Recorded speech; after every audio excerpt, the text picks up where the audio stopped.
If you're hearing this, we thank you for joining us for another episode of It's a Streamable Life podcast, our final episode of the year. And it will be containing our Streamable Awards. This is the second annual award where we assign specific superlatives to TV shows, performances, all that stuff from the Right. past year. But first, we're going to go ahead and dive into some news. The latest news concerning entertainment, of course, has been the announcement of the Golden Globe nominations. They were announced this morning by, I think it was Mindy Kaling and somebody. I forget. But I anywho, honestly, I didn't even know they were coming out today. I completely spaced it. yeah, I got an email about it and they remembered, oh yeah, that's coming up because they always happen in Right. December or winter time. And there were, of course, some surprises because the Golden Globes are like just unserious when it comes to the way they nominate things. Do you want to start in movie or TV? Let's see where my list is and what it has first. We can start with movies. Okay. So movie wise, there were a few surprises. I'll just start at the bottom and work our way up. Okay. So there's of course the Cinematic and Box Office Achievement Award they just kind of made for those that don't get the critical acclaim but get commercial acclaim. So that's movies like Deadpool and Wolverine, Twisters, Gladiator 2, Inside Out 2, like the box office Right. bangers are there. I would expect Deadpool and Wolverine to win. You also have The Wild Robot, Beetlejuice, Alien Romulus, and Wicked. We'll see how that goes. There's some nominations for original song, 2 for Amelia Perez, 1 for The Wild Robot, 1 for Better Man, the Robbie Williams documentary Yeah. where he's a CGI monkey. I don't know why That's a lot. that's very strange. Yeah. A song from Challengers and then the song from The Last Showgirl. Okay. Best original score. You've got Amelia Perez, The Brutalist, Hans Zimmer for Dune Part 2, The Wild Robot, Trent Reznor, and Atticus Ross for Challengers, and the theme for Conclave, which I hear a lot of people are really enjoying. Okay. Moving on, Best Screenplay, The Brutalist, The Substance, Amelia Perez, A Real Pain from Jesse Eisenberg, Conclave, and Anora from Sean Baker. Okay. And that's sort of the same nominees for Best Director, minus Jesse Eisenberg. So The Substance, The Brutalist, Conclave, Amelia Perez, Honora, and then All We Imagine as Light. I think all those people may be male, except, let me check something. Okay, the director of All We Imagine as Light is a lone female nominee Wow. in that category. Payal Kapadia. Oh, and then Coralie for the substance. Wait, are we Oh, talking about? yeah, that's correct. Yeah. Yeah. Okay, my bad. So there's 2. 2. Yeah. Good for you, Corley. We're getting to the acting categories for supporting actor and actress. Denzel's been talked about like the front runner since he's the best part of the film, allegedly, for Gladiator 2. You've got Edward Norton for A Complete Unknown, Jeremy Strong for The Apprentice, Kieran Culkin, The Real Pain, Yura Borsov for Honora, and Guy Pearce for The Brutalist. Supporting actress, both Selena Gomez and Zoe Saldana for Amelia Perez, Margaret Qualley for The Substance, Isabella Rossellini for Conclave, Felicity Jones for The Brutalist, and then Ariana Grande for Wicked. This is her first Golden Globe Wow. nomination. That's good. And I heard some controversy around Selena Gomez just pertaining to that film. Apparently, it was a podcast with a Mexican actor. I can't remember his name, but I know I've seen him before, and another Mexican creative, and they were just sort of denigrating her performance. Jesus. Yeah. And how she can't speak Spanish properly. And I guess the guy had to come out and apologize because all her fans started attacking him. Well, that doesn't surprise me. I have to check that out. That's on whatchamacallit, though, right? Netflix? It's on Netflix, yeah. Okay. I Yeah. didn't like her performance because I don't think she can act. But they were Yeah, like, she really can't. yeah, they were like, the performance is just not good from like a cultural standpoint as well. And I didn't realize the director of the film is not only French, but doesn't speak Spanish or... Jeez. So yeah, so it's sort of like a weird dynamic happening with that movie right now.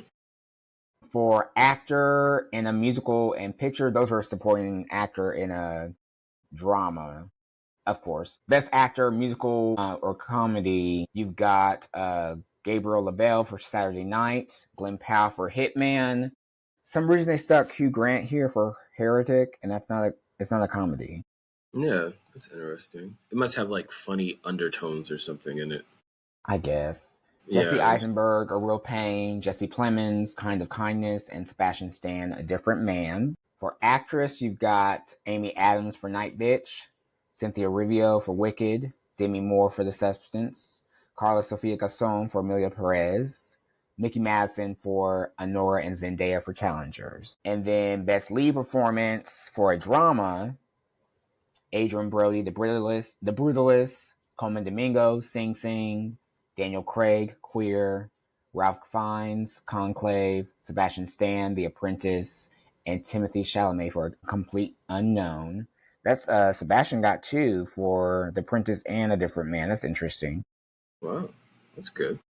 And then for actress, you've got Angelina Jolie for Maria, Fernanda Torres for I'm Still Here, Kate Winslet for Lee, Nicole Kidman for Baby Girl, Pamela Anderson for The Last Showgirl, and Tilda Swinton for The Room Next Door. That's kind of surprising. I'm kind of rooting for Pamela in this sort of new era of her career.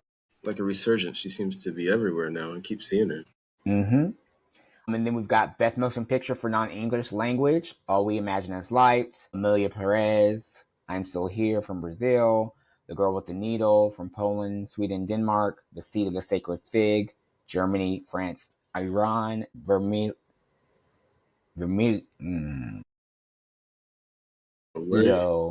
for Italy, from Italy. Okay, you got me on that one. I'm not sure what the front runner is there, honestly. I've seen a lot of talk about All We Imagine as Light, so that may be, and I'm not mistaken, I think that's on Criterion Collection, so I may be able to check that out and see what it's all about. Best Animated Picture, Flow, Inside Out 2, Memoir of a Snail, Moana 2, The Wild Robot, Wallace and Gromit, Vengeance Most Foul. And finally, Best Picture for Dramedy and Comedy or Musical. You have A Real Pain, Honora, Challengers, Amelia Perez, The Substance, and Wicked. And for drama, A Complete Unknown, Conclave, Dune Part 2, Nickel Boys, September 5th, The Brutalist. It looks like it's going to be pretty competitive. A Complete Unknown must be really good because when I saw the trailer and I saw him trying to be Bob Dylan, I was like, no. So, and then we have the TV categories. I'll kind of speed through this. Television series drama, The Diplomats, Mr. and Mrs. Smith, Shogun, Slow Horses, Squid Game Season 2, even though it hasn't come out yet, and the Day of the Jackal on Peacock. Yeah, I just saw a commercial about the Day of the Jackal. I did not know what to expect from The Diplomat, but a lot of people have been talking about that. I think it's really good. It is. It's really good. I would compare it to, it's like the U.S. version of Slow Horses, like the way the seasons are shorter and like the political sort of entanglements. That's the best way to describe it.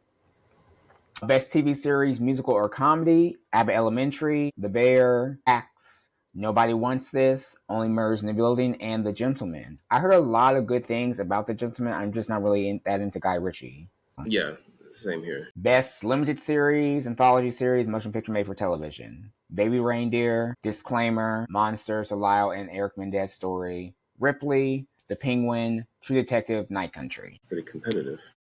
Very. I was kind of blown away by how many young people jumped on Monsters. I guess it's maybe because they don't know the story. Or they don't know the story. Yeah, like the TikTok age folks really gravitated toward that whole thing. Yeah. Best Actress in a Drama, Anna Sawa for Shogun, Emma Darcy, House of the Dragon, Kathy Bates for Matlock, Keira Knightley for Black Doves, Kerry Russell the Diplomat, and Maya Erskine for Mr. and Mrs. Smith. Actor same category, Billy Bob Thornton for Landman, Donald Glover, Mr. and Mrs. Smith, Eddie Redmayne for Day of the Jackal, Gary Oldman, Slow Horses, Hiroyuki Sanada, Shogun, and Jake Gyllenhaal, Presumed Innocent. A lot of people liked the Presumed Innocent. I was surprised. That was sort of like a big hit for Apple. And I guess we're doing a season 2. It'll just be based on another case from, I guess, the novel series. Because this was based Okay. on the movie that was based on the book, so something like that. Gotcha. We have actress in a television series musical comedy Io Adebiri for The Bear, Jean Smart for Hacks, Catherine Hahn, Agatha All Along. I think that's the only nomination that show got, which is kind of crazy. Wow. Yeah.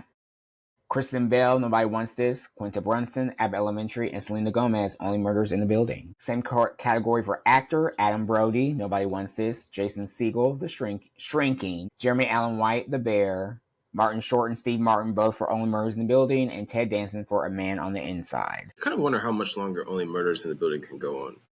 Like, it didn't seem like it was going to last for nearly 5 seasons when I watched the first one. And, like, how many murders were in the building? They're not even in the building anymore. What's going on? Like, right. We get to female actor in a limited series, anthology, or TV movie. Cate Blanchett, Disclaimer. Kristen Milioti, The Penguin. Jodie Foster, True Detective, Night Country. Kate Winslet, The Regime. Naomi Watts, Feud, Capote vs. the Swans. And Sofia Vergara for Griselda. It better go to Kristen. That's all I gotta say. Yeah. Unless they give it to Jodie Foster. Yeah, I'd like to see it go to Kristen. Then it goes to female supporting role in a TV show. Allison Janney, The Diplomat. Dakota Fanning, Ripley. Hannah Eidenbinder for Hacks. Jessica Gunning, Baby Reindeer. Callie Reese, True Detective, Night Country. And Liza Colon-Zayas for The Bear. I guess they don't do separate categories for supporting. I didn't realize that. That's interesting.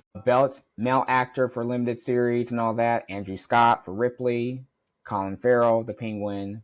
Cooper Koch for Monsters. Ewan McGregor for Gentleman in Moscow. Kevin Kline for Disclaimer. And then Richard Gadd for Baby Reindeer. It's been a very long year because both Ripley and Baby Reindeer came out like before the summer, it feels like.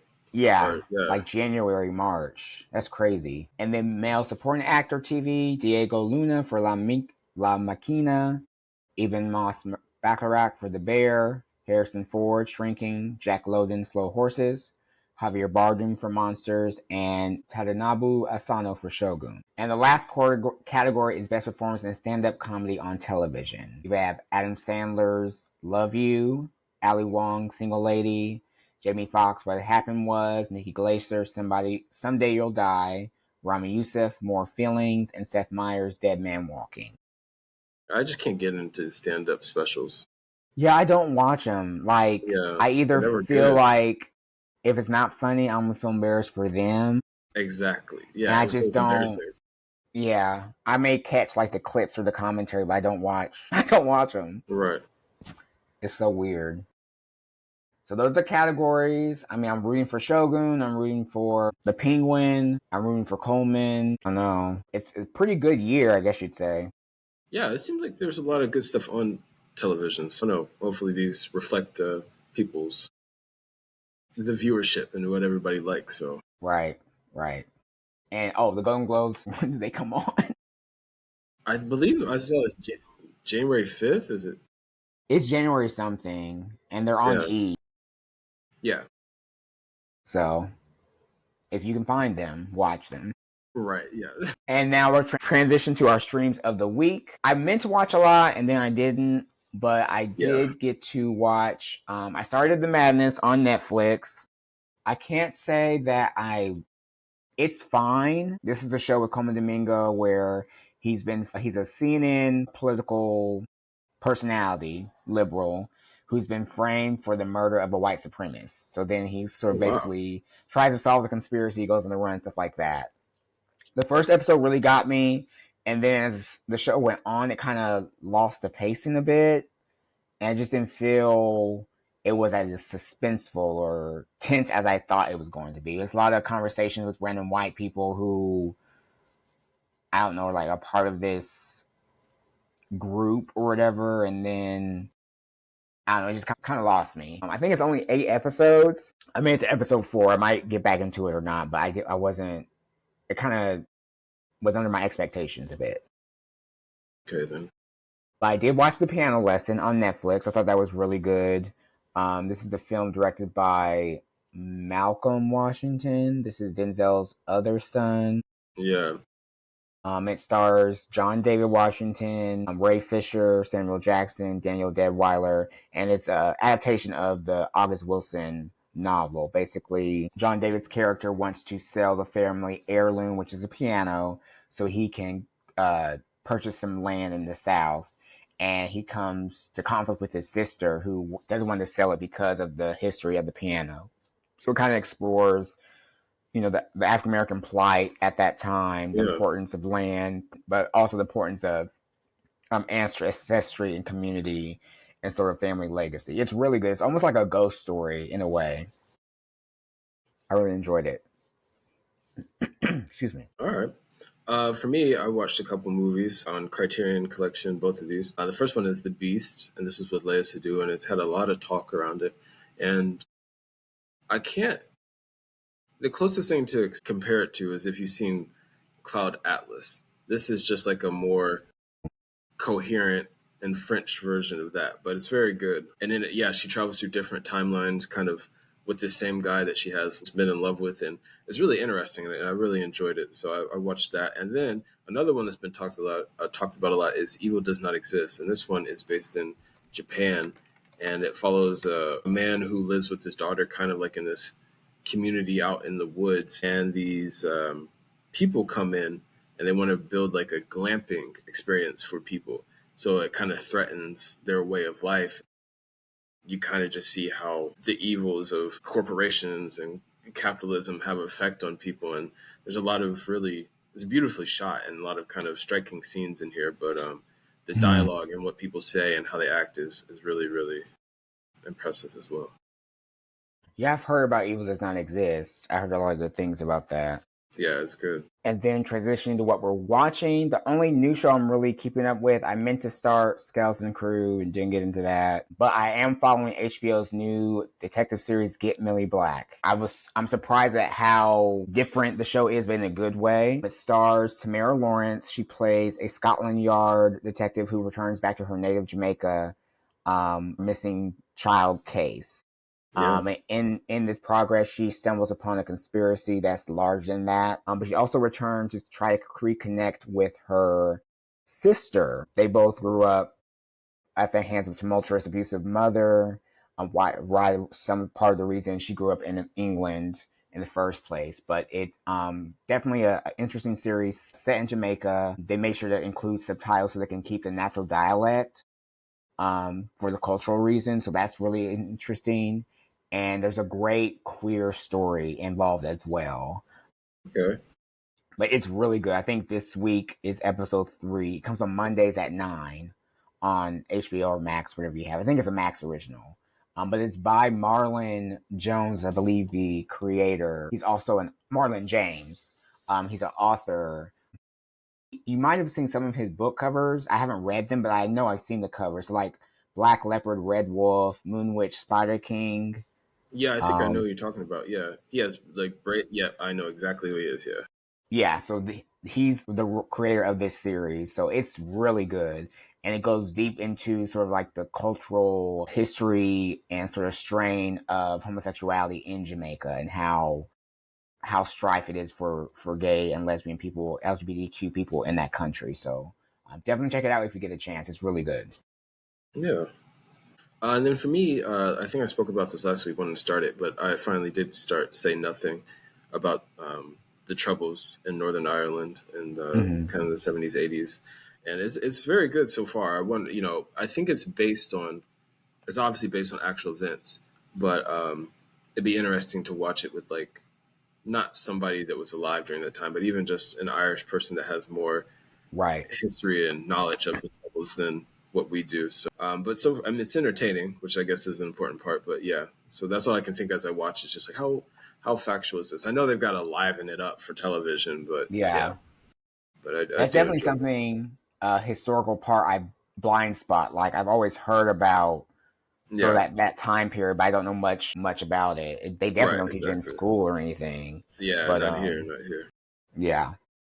And then there's a lot I want to watch. Yes. On the 10th, Prime Video dropped Secret Level. This is sort of like their adaptation of video games. So they're making original stories set in these video game worlds. So like Okay. Pac-Man has like original story, Gears of War, all these series. It's like a 15 episode thing that they're doing. That drops tomorrow. The Superman, the Christopher Reeve story documentary is on Max. I want to check that out. I also want to check out Yacht Rock, the documentary about the sort of Yeah. like easy rock, easy listening era of the late 70s, early 80s. Artists like Right. Michael McDonald, Christopher Campbell, stuff like yeah. People say it's really good, so I'm gonna check that out. So Speak No Evil is on Peacock with James McAvoy. I've heard good things Yeah. about that.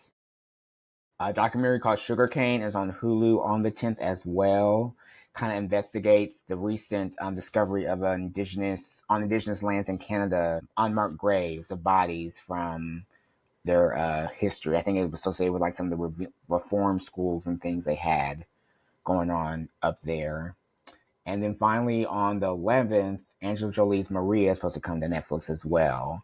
That's supposed to Oh be a yeah, definitely see biopic that. about Maria, what's her name? Cal, Yeah, I know you're talking about. some with a C, the opera Yeah. singer. Maria Callas. I heard she's good in it. I heard the movie's not, so we'll have to see. But Angelina Jolie is always stunning on screen, so I'm excited to check it out. If I watch all that stuff, you'll never know until 2025, but we'll see. All right, and for me, I have a few movies. I've been saying this, but disclaimer on Apple TV. I definitely want to get into that. Nosferatu, the new film that comes out on. It's a remake of an old film, but this one comes out on Christmas, which is kind of funny. Queer, which I actually think comes out maybe this week or next week. And for some reason, the theaters here, one theater is showing it, but only for like 10 days, which is not helpful at all. Right. So No. I'll see, and then Baby Girl, which also comes out on Christmas, and that's with Nicole Kidman. I definitely want to try and knock those out.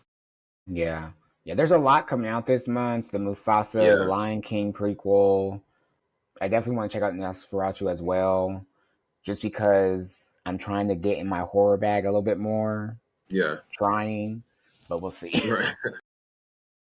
But people are saying it's really good. And that concludes our streams of the week. We're going to get into our feature presentation, which is our Streamable Awards for 2024. So we'll discuss the winners or our favorites of each category. I'll list the categories and then we'll just go in order. We have favorite episodes of the year, favorite film scene of the year, favorite lead performances, favorite supporting performances, breakout performances, disappointments of the year, our favorite film, favorite series, and then finally entertainer of the year. So those are our categories, and we'll just start at the top with favorite episodes. We can just go back and forth, basically. If you want to do Yeah, that's that, fun. Like you read your three, and then yeah, okay. yeah. So my top three, I had to kind of break it down a bit. I had a lot to choose from, but my top three, Great or Little Thing from The Penguin. That was the season Mm, finale of the limited series where you had Sophia doing this like therapy session with Deirdre's Francis and Colin's Oz, and the culmination of that, what happened, and so forth. So that was my number three. My number two was X-Men 97's Remember It. It was a pivotal episode 5 with the fall of Genosha, heart-wrenching episode, and great piece of animation for the year. And my number one episode was Crimson Sky from Shogun. So like the pivotal penultimate episode in this series where you realize the guy's name was Teranaga's plan all along, how to sort of okay, succeed and keep Japan as a union. Great performances. That was my number one episode of the year. okay, that's good. For me, my third episode was My Brilliant Friend. The earthquake. There's an episode where an earthquake happens, and it kind of sends their whole world into a shock. One woman's mother is sick, so she's got to take care of that. And then the two main characters are both pregnant at the same time. So there's a lot of Wow. unease and anxiety throughout the whole episode, and it was really, really well done, and I enjoyed that, and kind of helped show their community a little bit more. Like they came together. It's Mm. really kind of a bad episode in terms of what happened, but kind of like there's some lightheartedness to it, and I really like that. For me, my second best episode was from The Penguin as well, and this was Saint Annie. This is one where we learned everything that happened to Sophia. I thought the episode Mm. was just incredible. That was maybe my favorite one, so I put that in there. And like I said, I really hope Christine Milioti wins something because she was acting. So Yeah. Excellent. yeah. And then my final and my favorite episode, and this is a cop out because I needed some way to fit this in here, but I put the Olympics. This past Olympics was so good, and I wanted Yeah. some way to fit, since it happened on TV, that in here. So I put that in. I mean, France didn't have a huge time difference for us, but I was waking up 3 o'clock watching people shoot arrows and shit. You know, it was like I was really into it. So it was probably my favorite thing to happen on TV this year. Okay, awesome. All right, our next category is favorite film scenes. I didn't have three because I couldn't really remember. I may have three. My first one was the mid-credit scene in Trap, just because I thought that was hilarious. But yeah, I wasn't expecting that at all, and it was a nice touch to so overall sort of just like fine film. right. I thought it was cute. Rebel Ridge, when they realize Aaron Pierre's character is sort of like this combat elitist as Wikipediaing him and everything, and the first engagement or instigation with the police that he's encountering. I thought that was Yeah. great. And then I'll add this because I did see it: the final scene of Wicked, basically Oh, the okay. defining gravity scene. It Yeah. just chills. If you're familiar with the play or with that song, just witnessing the character go through this like realization and everything, and it just gets you hyped for the next film in the series. So those are my favorite films of the year. Got you. All right. So for me, my third favorite scene, and I'm not sure if you've seen it, but this is from The Substance, and there's a part. I have to go so much into detail what the movie's about, but essentially there's a part where they turn into both Margaret Qualley and Demi Moore turn into a monster. Yeah, it sounds wild, right? You just have to watch it. But anyways, they turn into this monster, and when you're watching it, you're not expecting it, and so it's really interesting. And then just how the movie ends is kind of like, what did I just watch? But it's all done really well, and I enjoyed it. Then second is, I think I spoke about this movie earlier this year, but it's the movie The Teacher's Lounge, and this is a German movie. And in this movie, a woman who's a teacher kind of has it's interesting because you could see this happening in America, but she has a classroom full of students from different backgrounds, and some of them are Turkish. And so young kid is eventually he's accused of theft, and the big wigs of the school want to handle this problem one way, and the teacher wants to do it another way, and there's just a lot of conflict. And kind of when things come to a head, there's this real kind of just like tumultuous scene, and it's very very good. And it's in German, but if you can read, it's worth watching. And then Evil Does Not Exist. I put that on here because there's a scene where it's one of the final scenes. A man, one of the main characters is walking with one of the guy who wants to make his home into this glamping area. While they're doing that, they're searching for this man's daughter. And they find this man's daughter, and she's staring at a deer that's been shot in the side. And it's really cinematic, real kind of like symbolic and everything.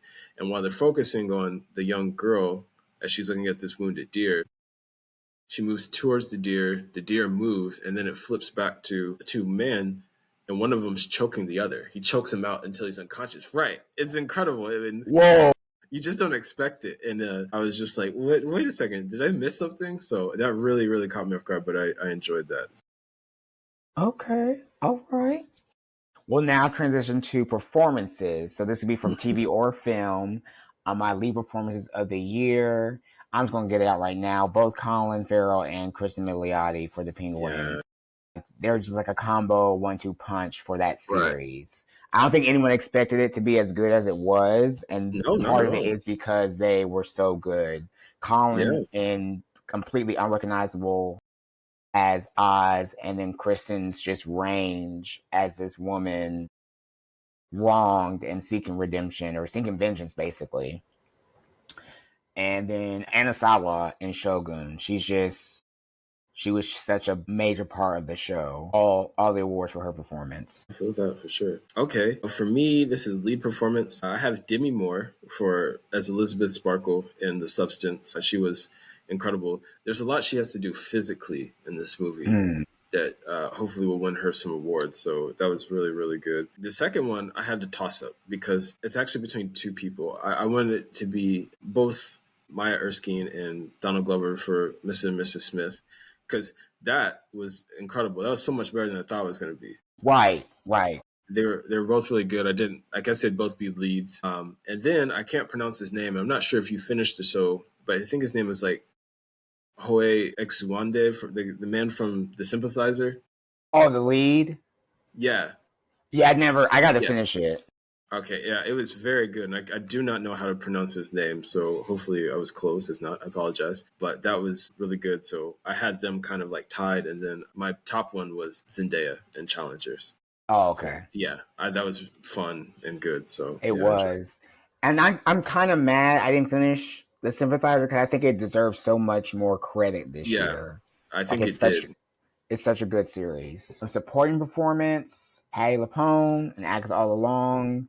Her episode just kind of blew me away. I was sort of like on the fence about the show as a whole until that episode. And it's really interesting how one episode of a series can kind of change your perspective of the Yeah, entire absolutely. work.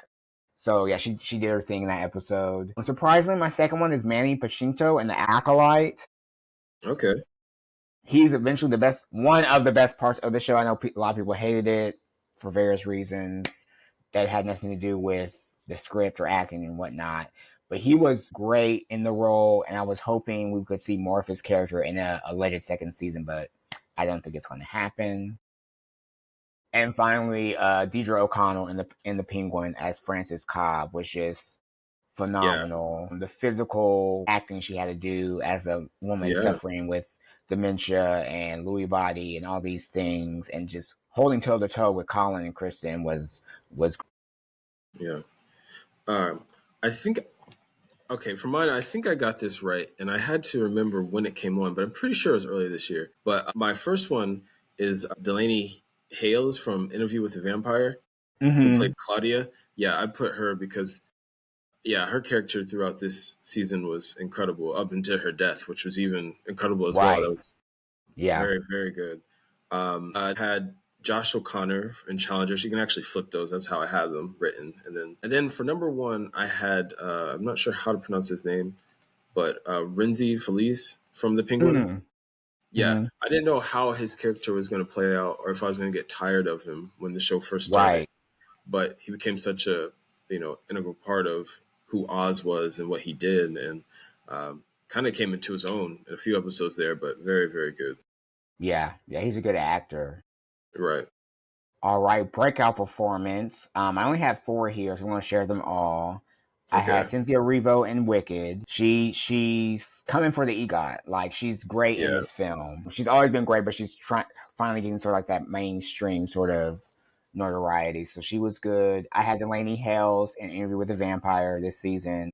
She was excellent. I had Ryder Allen who played um, young Oz in The Penguin. Okay. Yeah. Yeah. He was really good. He had like the mannerisms and sort of accent all pinned down. And my number one breakout performance this year was Luke James in Them the Scare, Hmm. where he played a sort of a man on the edge in the 80s, basically a serial killer. And then like this entity that was killing people in 90s Los Angeles. Yeah. It was a second season of Them on Prime Video, which was a lot better than the first. So I hope it gets a third season because I really enjoyed this season. But he was really good. I was surprised. Okay. Well, for me, I had. Hold on. Why can't I find her name? Oh, what's her name? Is it Kaylee Rice for True Detective Night Country? Yes, I think her name is Kaylee.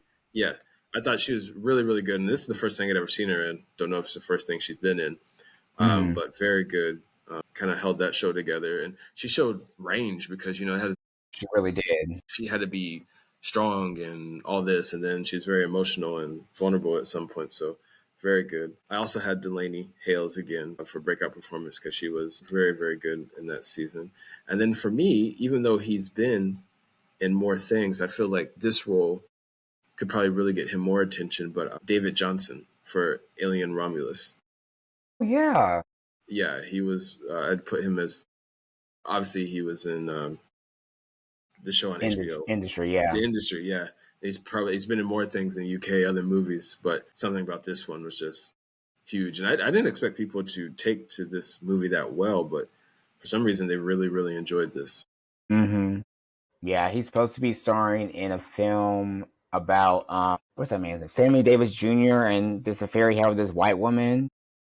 Okay. Yeah, Coleman Domingo's I think is supposed to direct it, and he's playing Sammy Davis Jr. and then Sydney Sweeney's playing the The female other one. female lead. So that should be interesting. All right, we're at the disappointments of the year. I had two. Yes. Okay. Bel Air season 3. They kind of lost the sauce this season. Season 1 was really good, like because folks didn't know how they're going to take this dramatization of their favorite, 90s sitcom. It was good. Season 2 was decent. Season 3 felt a little rushed. I don't know if it was like the pandemic of it all or what, but the season felt a little rushed, and then the ending was they jumped the shark. So they are getting renewed for a fourth season, but it's the final season. There's supposed to be a time jump. I just don't know what to expect Yeah. because they pulled a lot of cliffhangers in the season 3 finale. And they kind of pull stories from the sitcom and sort of like adapt them here. So like there's a possibility that Viv is going to be pregnant like she was in the series and had little Nikki, which nobody cared about. Hillary's husband or fiance dies just like it did in the sitcom with Trevor or whatever. It's just going to be very interesting. There's a lot that happened. Okay. And then Unsolved Mysteries Volume 4. I just didn't. Jesus. Yeah. It wasn't hitting. I don't know if they need to just make it one season again and not split it in two parts or Yeah. Yeah. what. That way you can sort of like have the illusion of like good episodes and not so separate. I don't know. Right. No, I agree. Yeah, it wasn't very good at all. It seemed incredibly rushed. Like, okay, let's just get some stuff out there and be done Right, with it. right. Because it's like they're on contract to have a fourth season. Yeah, exactly. Yeah, it was bad. Okay. Well, for me, the first one is the film Kinds of Kindness. This is a movie by Yorgos Lanthimos. He's done a few films that I've liked, but this one was just all over the place and way too long, and I just lost focus, and I didn't really care. So that will take the first spot. The second one, I was disappointed. This one is Blitz, and this is by Steve McQueen, another Mm. director I really like. And this stars Saoirse Ronan as a mother whose son gets separated from her as World War II, the Blitzkrieg, the Germans, when they absolutely decimated London with bombs, they get separated, and it just didn't. I didn't know what to really care about. I didn't really feel anything either. It was very. Her performance was good, but the rest of it was just kind of like okay. So Mm. yeah, it was kind of disappointing for me. And then the number one, and this is maybe controversial because I've seen it on a lot of year end list of best film, but I saw the TV Glow. I did not care for this movie whatsoever. Like it was just it didn't. I was like really this is what everybody's raving about, and I could see how you could like it and the whole thing about this secret television show with all these hidden messages, but it was so slow and it was so boring, and I got tired of Mm. Justice Smith's character and I just couldn't do it. So I was like, nah, this is not for me. So Yeah, it's right. getting a lot of nominations, especially in the indie spirit film Yeah, and I can nominations. They understand have a that, lot of stuff. but Yeah. All right, we'll get into our favorite movies of the year. Mine are Rebel Ridge, mm, Netflix film, Aaron Pierre. Woman of the Year, Woman of the Hour from yeah, it's Anna very good. Kendrick. I really like that. And my last one was Exhibiting Forgiveness, starring Andre Holland. I thought it was really well done. Was a Sundance film. It just came out, released in October, I think. So yeah, those are my favorite movies of the year. Okay. For me, I have an honorable mention, and that is La Chimera. This is a film that stars Josh O'Connor, and he's kind of an art thief. And I really like that. It kind of had like a fantasy element to it, which I think is what really pulled me in. So that's my honorable mention. And then I would put Perfect Days. This was a Japanese movie about a man who's a janitor and just really enjoys life. And it's kind of an uplifting film, and I enjoyed that. A second, I would have The Substance, which I've talked about a lot today, but it's very good, kind of caught me off guard. And then number one, I didn't go into this movie expecting much, but I hope to see it come award season. But His Three Daughters on Netflix Mm. with Natasha Lyonne, Elizabeth Olsen, and Carrie Coon. So it was very very good, well written, and to take place in literally two locations: their father's small apartment, and then sometimes just outside the apartment building is is all they went in this movie. So it's wow. very good. Yeah. So yeah, I've heard good things about that. I definitely want to check that out. yeah, I hope it goes well. And then favorite series, my top 4, starting from the bottom to the top. Industry, season 3. I've always been a fan of the show, but really came into its own in this 3rd season and got a lot more fanfare. Can't wait to see what happens in the next season, which they're already working on. Okay. The Penguins, my number 3 series. Just a total surprise. One of the best comic book series of all time, honestly. Number 2, Interview with the Vampire, 2nd season. The show continues to amaze me. The writing, the acting, and on the AMC budget, which we know is not as big and lofty as an HBO or even a Prime Video. And then my number 1 series is Shogun. Yeah, I could see that. All right, so yeah, I had 4 as well, and for me, number 4 would be Mr. and Mrs. Smith.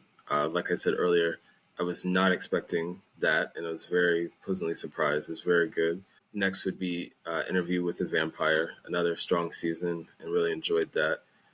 The Penguin would be number 2 for me. Like you, just pretty much copying everything you said. It was like I won't know. I don't want to say I was skeptical, but I think I was confused on how they were going to take this character and give him a life story. Colin Farrell really brought that to life. And then number 1 for me, I'll talk about this show as long as we've been doing this podcast, but My Brilliant Friend. It was the 4th and final season, and it was everything I wanted it to be. And I'm glad it's done, in the sense that like a 5th season or any more would just ruin kind of its legacy. So it ended on a good note for the show. Good note, yeah. All right, and finally we have our Entertainer of the Year. So they could be from any medium, someone you thought that sort of defined the year for you, entertainment-wise. I had a few people on here. Colin Farrell, of course, with the Penguin. Megan Thee Stallion with like her 2 albums dropping, a documentary, just sort of like her presence. Anjanae Ellis Taylor, who stays working. Yes.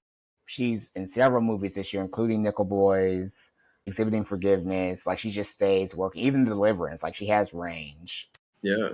But number 1 entertainer of the year is Kendrick Lamar.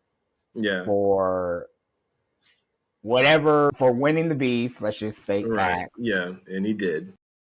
For GNX, which we got a few weeks ago, and for the upcoming Super Bowl and tour. Like, he's in his Beyonce era. Like, he is. He's won the year for me, so yeah. No, I'll say that. Mine was 3 as well, and it's all music related. I was trying for movies, but I was like, most stars don't drop 2 movies a year. You know, I could have said like Glenn Powell or something, but I didn't really pay attention to that much. But for me, they're all music, and one was, I think this was the year of, obviously Megan Thee Stallion's always good, but Glorilla. Like she was everywhere. People loved her, just her personality, and just she makes fun songs, and so that was in there. Another one who recently just had a tiny desk, but Doechii. I feel like people are finally seeing her talent, and so I'm glad of that. And then like you, there's nobody's been in the news more than Kendrick Lamar. Just like, I can't wait till the Super Bowl. It's gonna be insane. So yeah, he took the crown from me. Yeah, music-wise this year, as far as hip-hop, it's been, like you mentioned, Megan, Glow, and Doechii, and Kendrick. Like, that is of course, Beyonce and all that stuff, but like, movers and shakers, like, they really ran the yard. Yeah, absolutely. I need to watch Doechii's Tiny Desk to get like the full experience. It's good. It's good. I just remember when she came out, I can't remember the song, but she had that video with all the women in it, and it was insane video. I was like, who is she? And then, you know, she just kind of kept going, and now for some reason it seems like it just hit. But I guess that's how it happens. That's how it happened with Glorilla too. Yeah. And Glorilla has such a brand shift. Because like when she first came out, like people liked her, but she did seem a bit awkward, like on stage and everything. But artist development, like, she's that girl. Like, the mixtape was fire, that debut album was fire. Like, yeah, it's interesting to see where we are in this time right now, just music wise. And that has been our Streamable Awards for I think it's been a great year for entertainment.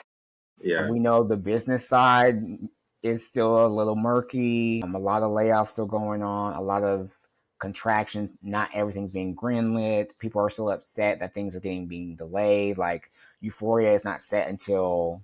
I mean, they're filming in January, but we're not gonna get that till next year. I mean, till 2026. House of the Dragon's been pushed back. So it's just people are upset that TV shows are not coming out like 6 months later. And as long as they're coming back, I'm gonna be watching unless something pisses me off, and I don't know what to say. Yeah, well, I guess we'll have to see. Yeah, like people demanded like better production, all this stuff. This is what it takes. Like you made TV's a new movie. Like that's where the medium is shifting with prestige television and streaming. Like you're not gonna get the little wham wham thank you ma'am anymore. It's definitely gonna be interesting. Yeah, it will be. So, like I said, it's our final episode of the year. So you will hear from us again in January with sort of like a new format, but the same shenanigans. So until then, keep on streaming. Peace.